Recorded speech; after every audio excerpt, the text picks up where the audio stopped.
పితా పుత్ర పవిత్రాత్మ నామమున ఆమేన్.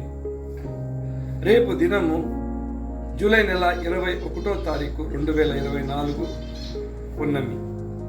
రేపు రాత్రి మీ అందరి కోసము మేరీమాత ఆశ్రమము కళ్యాణదుర్గంలో ప్రార్థనలు ఆరాధనలు చేయబోతున్నాము. ప్రియమైన సహోదరి సహోదరులారా, 1995 సంవత్సరంలో నాతో పాటు చదువుతున్న నా స్నేహితుడు, అంటే నాకన్నా 1 సంవత్సరము 2 సంవత్సరాలు జూనియర్ కాలేజీలో, ఇంజనీరింగ్ కాలేజీలో సడన్గా మా హాస్టల్ నుంచి మిస్సింగ్ అయిపోయినాడు.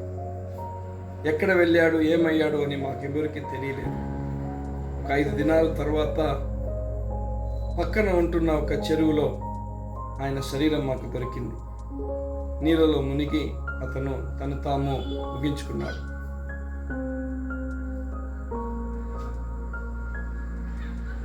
బైబిల్ స్వార్త యోహాను స్వార్త 16వ అధ్యాయము 33వ వచనము, ఈ లోకములో మీకు శ్రమలు కలుగును, కానీ ధైర్యము తెచ్చుకునడి, ఎలయనగా ఈ లోకాన్ని నేను జయించి ఉన్నాను. హల్లెలూయా. ఒక జెన్ కథ నాకు జ్ఞాపకం వస్తూ ఉంది. ఒక గ్రామంలో, ఒక పల్లెలో జీవిస్తున్న తన తాతని చూడాలని ఒక మనవడు వెళ్తున్నాడు అన్నమాట. వెళ్ళి అడుగుచున్నాడు, తాతయ్య, నేను నా జీవిత యాత్రలో సఫలం చూడాలి, ఉన్నతమైన స్థాయికి నేను రావాలి, నేను ఏం చేయాలి నాకు చెప్పండి. అప్పుడు ఆ సమయంలో ఆయనకి సమాధానం ఏం చెప్పుకోకుండా ఆ తాతగారు నర్సరీకి వెళ్ళి 2 మామిడి చెట్లు తీసుకొని వస్తున్నారనమాట. 2 మామిడి చెట్లు తీసుకొని వచ్చి ఆ మనవడి చేత ఇచ్చి, ఒకటిని కుండీల్లో పెట్టి ఇంటి లోపల భద్రంగా పెట్టేసినాడు, ఇక్కడ పెట్టరా అని. ఇంకోటిని తీసుకుని వెళ్ళి బయట, ఇంటి బయట ఇక్కడ నాటు అని చెప్పేసినాడు అనమాట. తర్వాత మనవడు ఊరికి వెళ్ళిపోయినాడు. ఒక 5-6 సంవత్సరాల తర్వాత మనవడు తిరిగి ఆ విలేజ్కి వస్తున్నాడు, ఆ గ్రామానికి వస్తున్నాడు. తిరిగి ఈసారి నాకు మీరు ఖచ్చితంగా చెప్పాలి, నేను జీవితంలో మంచి సఫలమైన స్థితికి వెళ్ళాలి, ఉన్నతమైన స్థానానికి వెళ్ళాలి, నేను ఏం చెయ్యాలి. తాతయ్య గారు తీసుకుని 2 చెట్లు చూపిస్తున్నాడు. ఇంటి లోపల పెట్టిన చెట్టు బ్రతికి ఉంది, కానీ ఏం పెద్దగా పెరగల. నీళ్ళలో పోసి పోసి పోసి దాని ప్రాణం కాపాడుకున్నాడు. కానీ బయట పెట్టిన ఆ చెట్టు పెద్ద వృక్షం అయ్యి దాంట్లో మామిడి పండ్లు ఉండేది ఆ పిల్లోడు చూశాడనమాట. ప్రియమైన సహోదరి సహోదరులారా, ఇంటి లోపల పెట్టిన ఈ చెట్టు ఏ ఎండకి తగలలేదు, గాలి కొట్టలేదు, వానలో తడిసిపోలేదు, తుఫానులో ఏమి ఆటంకం జరగలేదు, భద్రంగా ఉన్నింది. కానీ బయట ఉంటున్న ఆ చెట్టు తుఫాను తగిలే, గాలి కొట్టే, వర్షాలు పడే,